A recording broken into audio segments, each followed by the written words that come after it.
Free a lancé sa campagne d'abonnement. Les opposants aux antennes relais ont lancé ce mercredi leur campagne de sensibilisation. Une coordination nationale a vu le jour depuis Bordeaux et organisé ce mercredi une action symbolique pour demander un abaissement de la puissance des antennes pour téléphone mobile. Tout ne s'est pas vraiment passé comme prévu. Dominique Parmentier. Les militants s'étaient d'abord donné rendez-vous rue Amédée Saint-Germain, près de la gare Saint-Jean. Et ils avaient l'intention de bâcher ce panneau qui affichait, la veille encore, une publicité pour un opérateur mobile. Il a donc fallu trouver un plan B. Direction les boulevards pour le bâchage symbolique d'une cabine téléphonique. Aujourd'hui, on a bâché symboliquement cette cabine téléphonique pour dire que le téléphone filaire, c'est pas ringard, bien au contraire. Et effectivement, on l'a aussi situé à côté d'une toilette pour dire que c'est pas à jeter aux chiottes. Pourtant, à l'heure où la téléphonie mobile a plus que jamais le vent en poupe, les opposants se défendent d'aller à contre-courant. Pas du tout, nous ne sommes absolument pas contre la téléphonie mobile, bien au contraire. Nous pensons que justement par rapport à cette évolution du téléphone portable et à la loi qui est qui n'est pas assez restrictive par rapport au taux d'émission et tout ça, par rapport à l'implantation des antennes relais, il faut à un moment légiférer. Il demande notamment un abaissement des seuils des ondes électromagnétiques émises par les antennes relais. Aujourd'hui, la loi permet d'aller selon les bandes fréquences de 41 à 61 volts par mètre. Les scientifiques qui se sont penchés sur la question préconisent, eux, 0,6 volts. D'ailleurs, en Autriche, c'est déjà le cas. Nous demandons le 0,6 volts parce que c'est un compromis entre un service de qualité pour la téléphonie mobile et le respect des prescriptions sanitaires. Soutenue par des élus locaux verts et socialistes, la coordination nationale, qui réunit aujourd'hui 5 régions dont l'Aquitaine, entend bien mener régulièrement d'autres actions de ce genre. Prochain rendez-vous, le 19 janvier, à Léognan. Allez, je vous cherche. Vous avez libre antenne, Marie Beauvais. Bon, c'est mauvais, je sais. Vous ne voulez plus de téléphone portable? Vous voulez nous interdire de téléphoner? Ce n'est pas du tout le cas. Moi, ce qui m'intéresse, c'est justement la vie des gens. Et j'estime que communiquer, c'est un droit pour tous. Oui. Il se trouve que les Français, aujourd'hui, ont fait le choix de la téléphonie mobile et de l'Internet.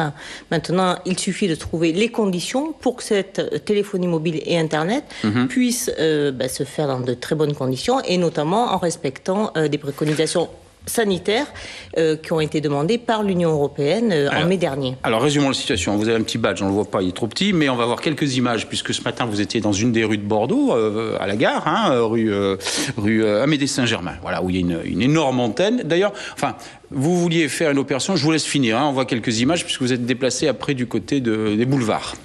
Effectivement, nous avions pensé bâcher symboliquement un panneau publicitaire. C'est la coordination nationale des collectifs opposés aux implantations tout azimut des antennes relais qui avait décidé de bâcher un panneau publicitaire. De qui De l'opérateur Bouygues en l'occurrence. Allez-y, vous gênez pas. Il se trouve que le panneau a disparu. Comme par enchantement. Comme par enchantement, quand nous sommes rendus sur place ce matin, nous sommes allés vers un second panneau publicitaire qui avait été lui aussi enlevé. D'accord. Donc finalement, nous sommes allés symboliquement bâcher une cabine téléphonique pour dire tout simplement que ce n'était pas ringard, que le filaire c'était toujours possible et que c'était compatible aussi avec un réseau de téléphonie mobile. D'accord. Voilà. Alors, c'est pas la première fois que ce collectif agit sur l'agglo. Vous avez déjà bougé du côté de Pessac, je crois, du côté de Talence. Vous allez bouger à Léognan. C'est quoi exactement que ce collectif anti-antenne? Contre quel type d'antenne vous vous battez? Donc là, globalement, c'est une coordination qui a réussi à rassembler 6 à 8 régions françaises qui elles-mêmes sont coordonnées au niveau local. Et le but du jeu, en fait, c'est d'avancer sur une législation française, puisqu'aujourd'hui, le ministère en charge de l'économie numérique s'est donné les pleins pouvoirs pour délivrer des permis d'implantation d'antennes relais sans concertation avec les élus, sans concertation avec les citoyens. Donc le but du jeu, c'est finalement de fédérer l'ensemble des riverains qui souhaitent qu'il y ait une législation en disant des antennes, pourquoi pas, mais dans ces cas-là, on respecte le seuil des 0,6 volts par mètre. Alors c'est quoi, c'est quoi ce seuil? Ça se mesure comment ces antennes? Je crois qu'elles font 61, entre 41 ou 61 volts par mètre, c'est ça? Alors il se trouve que la France... C'est les vibrations du truc, vous savez, je connais rien moi. La France est extrêmement laxiste en la matière, et donc la France permet aujourd'hui un seuil de champ électromagnétique qui peut aller de 41 à 61 volts par mètre. D'accord. Cependant, l'Organisation mondiale de la santé, suite à un rapport et un travail de différents médecins, différents scientifiques, a émis des réserves quant au risque cancérigène de ces ondes électromagnétiques. Ah bon, ces ondes-là nous donneraient le cancer ? Exactement, ça nous crée des trous dans le cerveau. Et nous, ce qu'on veut, c'est utiliser notre téléphone mobile sans avoir de trous dans le cerveau. Donc, le but du jeu, c'est de dire, à un moment donné, on respecte les préconisations de l'Union européenne suite au rapport de l'Organisation mondiale de la santé qui dit si on veut éviter les risques cancérigènes, finalement il suffit d'abaisser ce seuil dans un premier temps à 0,6 volts par mètre et dans un second temps... Il y a une marge entre 41 et 0,6, on ne va jamais y arriver à ce truc-là. Alors il y a une énorme marge, mais il se trouve que ça a déjà été testé et que ça marche. Ah bon ? Et qu'on peut toujours continuer à téléphoner. Donc il ne faut pas s'affoler.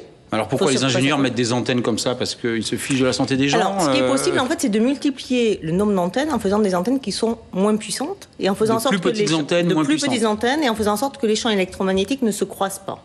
D'accord. À cette condition, on sait faire ça. Mais ça coûte plus cher, vous allez nous dire. Ça coûte plus cher. Eh ben voilà. Donc forcément, les opérateurs privés vont dire, nous, ça nous embête un tout petit peu, parce que notre marge de profit va être diminuée. Cependant, moi, je pense que la santé publique est prioritaire par rapport aux intérêts économiques privés votre côté à court terme, mais à court terme, parce que sur le long terme, c'est la santé des citoyens français qui est en jeu. Donc je pense qu'il vaut mieux prévenir que guérir, et se dire à un moment donné, on fait un effort pour abaisser ce seuil et faire en sorte que finalement les opérateurs puissent continuer leur travail et que la santé publique soit protégée. Ah, c'est mal parti, parce que il y a SFR, il y a Bouygues, il y a Orange, on va les citer, puis il y en a un quatrième qui vient d'arriver, la Free, donc on va rajouter des antennes. Alors on va en rajouter, et le problème, par exemple, sur Bordeaux, c'est que nous avons demandé au maire de Bordeaux de connaître le schéma de l'implantation, par exemple, de l'opérateur Free. Oui. Voilà. On estime qu'il faudrait une 40aine d'antennes pour que Free arrive à couvrir le territoire de l'agglomération bordelaise. Le problème, c'est que nous n'avons jamais eu ce document et que les riverains découvrent sur la porte de sortie de leur immeuble, finalement, le poteau rose en se disant pourquoi on nous prévient au dernier moment qu'on va avoir une antenne, et si ces personnes-là sont locataires, elles ne peuvent pas s'opposer directement à l'implantation de cette antenne. Elles sont béton, vos enquêtes, Marie Beauvais, si j'ose dire. Enfin, vous allez me dire que oui, bien sûr, mais qu'est-ce qui prouve que ça donne le cancer, ça ? Parce que, alors moi, je ne suis pas scientifique, comme vous le savez, je ne suis pas médecin non plus. Oui, parce qu'on peut tout dire aussi. Par contre, j'ai tendance à faire confiance quand même aux équipes de scientifiques et de médecins qui sont à l'Organisation mondiale de la santé, qui ne sont pas des truands, a priori, et qui disent qu'effectivement, il y a un risque. Il se trouve que dans la Constitution française, il y a quelque chose qui s'appelle le principe de précaution.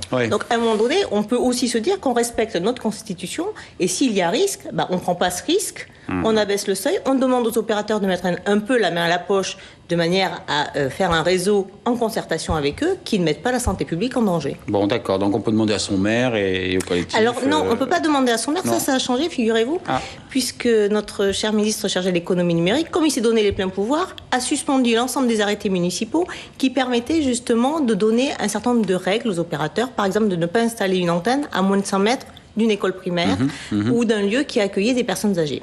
Il se trouve que ces arrêtés municipaux ont été suspendus, comme à Bordeaux. D'accord. Votre prochaine initiative, c'est sur Léognan, c'est ça ? Donc, prochaine initiative, c'est effectivement à Léognan. Ça sera le 19 Il y a une grosse antenne là-bas à Léognan, elle est où ?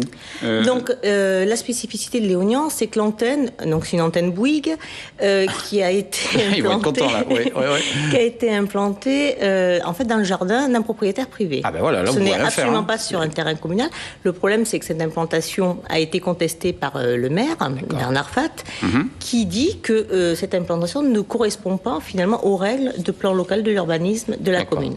Donc il a contesté cette implantation et on attend finalement le rapport du tribunal administratif en la matière. Un peu de politique nationale quand même. On est en période d'élection, Marie Beauvais. Vous êtes un soutien ferme et inconditionnel d'Eva Joly. Comment elle s'est débrouillée pour en 6 mois perdre la moitié de son potentiel électoral ? Ça marche pas du tout ?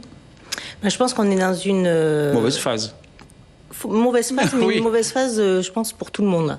Ah oui, enfin, surtout pour Eva Joly. Parce qu'effectivement, le score d'Eva Joly, si on suit les sondages, il n'est pas excellent, ça c'est clair. Entre 3 et 5% d'intention de vote. Maintenant, moi, je pense que il y a eu un rapt aussi de l'opinion publique, sur notamment ce que j'appelle cette arnaque de la dette. Ce qui permet d'éviter de parler de la crise et des besoins premiers de la population, notamment sur le droit à travailler, le droit à se loger, le droit à se chauffer, le droit à s'alimenter. Voilà, donc je pense qu'il y a eu un véritable rap. Il y a eu aussi tout un effet de communication. On a bien vu ce qui s'est passé sur la taxe Tobin, où on voit bien M. Sarkozy qui essaye de se récupérer ça, alors que ça a été un chantier, une démarche extrêmement longue pour amener les élus, notamment de l'UMP, à accepter que taxer les marchés financiers n'était pas un gros mot, mais que c'était vraiment une source pour avoir un budget conséquent et augmenter. Donc c'est vrai que c'est assez compliqué. Excusez pas tout simplement la personnalité d'Eva Joly, qui est pas charismatique. Enfin, elle a d'énormes qualités, cette dame. Mais bon, voilà. Il a peut-être mieux valu Nicolas Hulot, quoi, qui lui savait parler à la télé, ça avait été connu. C'est aussi ça la politique, non Alors la politique, c'est aussi de mettre des. On aurait pu vous choisir vous, par exemple. On aurait pu me choisir moi. Sur la circonscription, sur la deuxième circonscription. Donc ça n'a. Donc vous avez un nom, vous êtes connu. Pour Eva Joly, ce qui est sûr, c'est qu'elle a réussi à mettre au cœur du débat politique, par exemple, la question du nucléaire. Oui. C'est quelque chose qui n'avait jamais été fait. Oui, mais enfin, alors ça ne traduit pas dans les sondages. Après Fukushima, c'était pas compliqué. C'est pas compliqué, mais dire au Parti socialiste, notamment, qu'à un moment donné, une transition énergétique est possible et que cette transition énergétique peut créer des emplois, c'était quelque chose de tout à fait nouveau sur le champ politique français. Oui, ça c'est vrai. Il se trouve après que les Français aussi ont été victimes d'un deuxième rapt, qui est celui du populisme.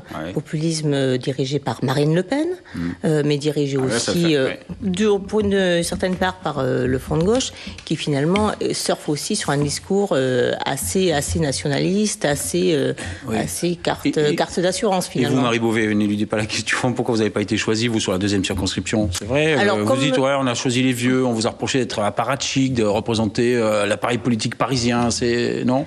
Alors moi, j'ai choisi des responsabilités sur l'appareil politique parisien, notamment sur les mobilisations citoyennes, parce que j'estime que c'est notamment aux citoyens de faire valoir leurs attentes et de se battre pour que leurs attentes soient finalement des réalités de demain. Donc mon rôle au niveau national, c'est celui-là. Ce qu'on m'a reproché, c'est un manque d'implantation. Ça me fait doucement rire, puisque je n'ai pas forcément une implantation dans la notabilité bordelaise. Pour autant, j'estime avoir une implantation justement auprès des personnes qui, dans leur quotidien, essayent d'améliorer les choses. C'est le choix de 21 militants qui ont choisi pour 120 000 habitants de Bordeaux. Bon, voilà, c'est leur choix, je le respecte. C'est Pierre Urmic aussi qui vous attrapez un peu, après les régionales, enfin il y a des règlements de compte. Est-ce qu'Europe Écologie Les Verts a pas pris les vieux réflexes de tous les partis finalement? Vous vous tirez des coups de couteau comme dans tous les autres partis. Vous êtes comme les autres maintenant, non? Je l'ai exprimé très facilement déjà sur les ondes à la fin de l'année 2011. Mettez dans une couche alors. Non, mais très franchement, il y a eu le mouvement écologiste s'est structuré. Il se trouve qu'on est rentré sur une phase quand même assez centralisé de fonctionnement, ça c'est une vérité. La deuxième vérité, c'est qu'à un moment donné, il a fallu choisir des candidats pour les législatives, et il se trouve qu'il y a eu, dans certains cas, un état d'esprit assez revanchard qui a fait que les personnes qui avaient été déboutées des candidatures au moment des élections régionales sont revenues sur leur candidature. Alors, est-ce qu'il faut leur reprocher? Sûrement pas. Mais le fait est que on aura très probablement une majorité d'élus députés à l'Assemblée nationale qui seront finalement des anciens cadres de l'ancien Parti des Verts. C'est comme ça, je veux dire. Maintenant, on verra ce que ça donnera. Moi, je serais ravie si ces députés sont nombreux. Le Parti écologiste le demande. C'est dommage, par contre, que l'ouverture ne se refasse pas sur ces élections législatives comme je l'aurais souhaité, c'est-à-dire au moins de moitié. Merci, Marie Beauvais. Merci à vous.